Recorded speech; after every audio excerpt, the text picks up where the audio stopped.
dalam sekarang dalam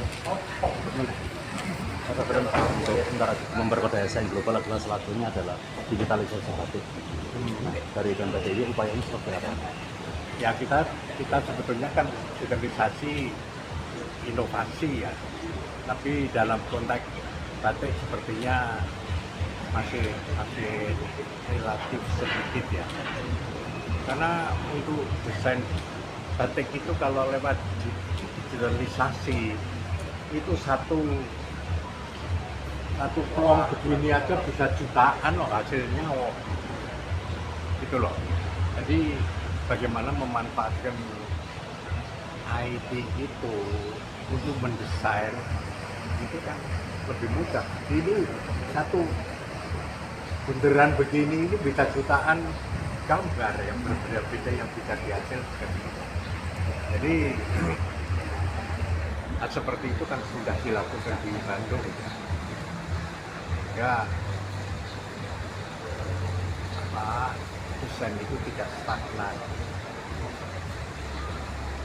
tapi perkembangan desain yang berkembang itu juga dimungkinkan. Kita terlalu orientasinya tradisional aja, tapi itu harus hati macam-macam nambah gitu.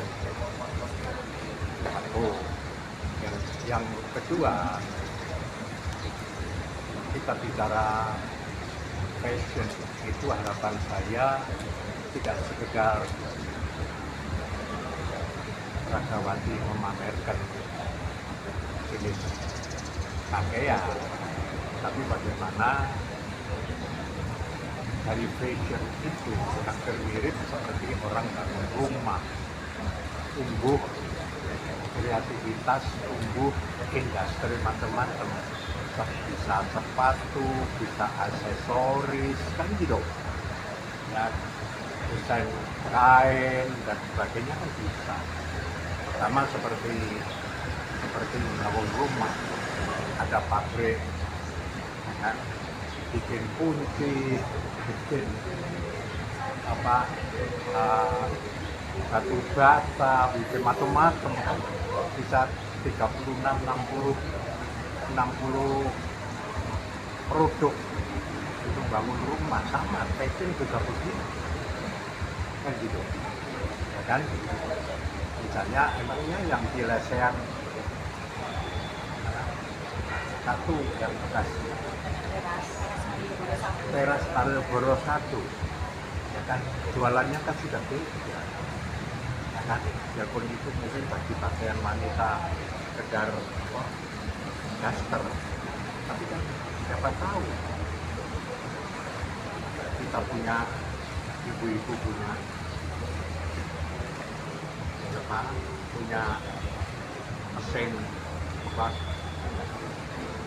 mesin jahit, bikin daster, titipkan di lesehan di Malioboro, titipkan. Berarti apa? Untuk pekerjaan baru di level UMKM maupun keluarga gitu. Ya, harapan saya itu yang tumbuh. Tapi kan perlu waktu. Proses tahapannya itu perlu menjadi pertimbangan. Ya, sekedar seremonial saja.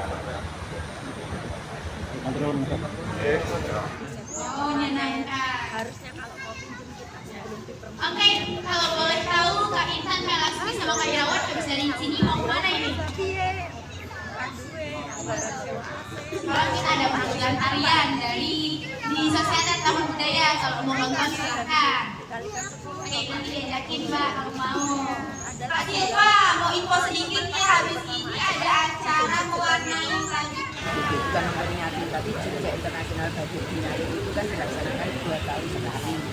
Kemudian itu adalah mempertahankan Jogja sebagai kota batik dunia. Jadi ini upaya Pemda DIY bersama-sama dengan Dekranat, dan tentunya harus ada dukungan dari berbagai stakeholder untuk Jakarta sebagai kota batik dunia, karena itu dinilai oleh WJJ buat Craft Council bahwa Jogja itu tetap sebagai kota batik. Memang berbagai upaya dilakukan. Yang utama adalah bagaimana menumbuhkan lagi perajin-perajinnya. Kemudian bagaimana juga bahan bakunya. Nah sekarang itu ada bersama-sama dengan Balai Batik Kementerian yang kantornya bersebelahan dengan Dinas Pendidikan itu ada penelitian menggunakan malam sawit. Nah itu inovasi yang baru, artinya bukan menggunakan malam yang biasa digunakan oleh pembatik, itu menggunakan malam sawit yang itu pun juga keberlanjutannya itu sangat tinggi, sehingga harapannya perajin-perajin batik pun juga menggunakan malam sawit itu. Nanti mungkin bisa kolaborasi dengan batik. Jadi terkait dengan malamnya. Kemudian bagaimana terkait dengan bahan baku yang lainnya, misalnya seperti kain dan sebagainya. Kain itu kan pasti juga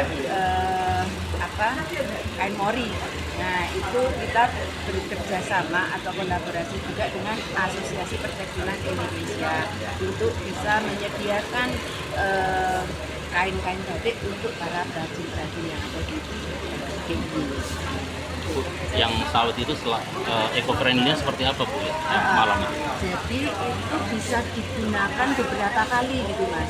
Artinya misalnya beli 1 kilo gitu ya, biasanya yang hanya digunakan 2 kali mungkin itu bisa sampai 4 kali, sehingga siji awet, yang kemudian eco-friendly itu tadi karena kan dari minyak sawit Mas.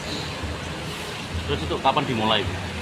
Sudah dimulai, jadi sudah ada salah satu bahkan akan membentuk paguyuban pembatik menggunakan malam sawit.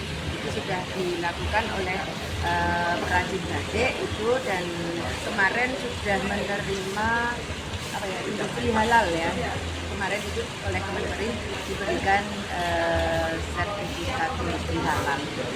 Dan di Jogja juga sudah Bu ya? Iya sudah mulai Mas. Di mana Bu?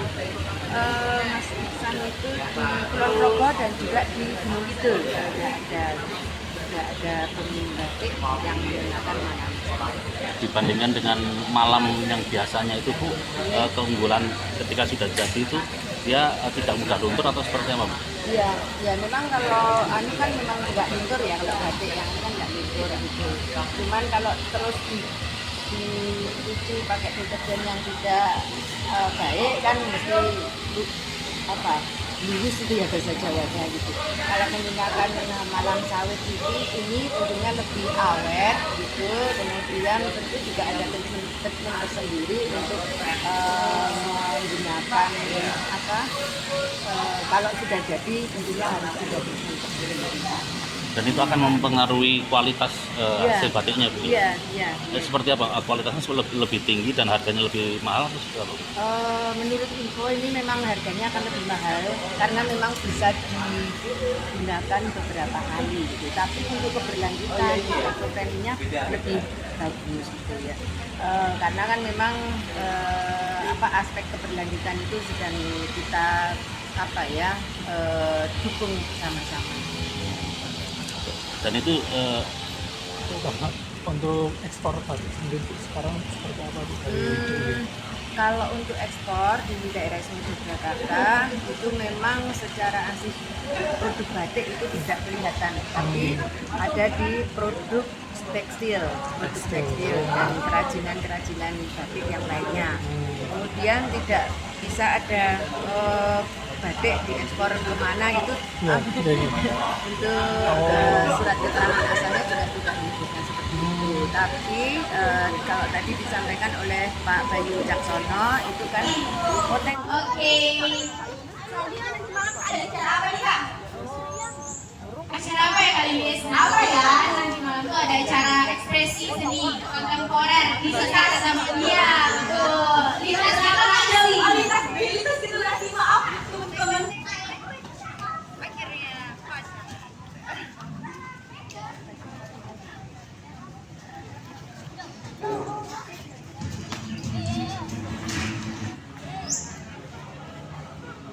Bu.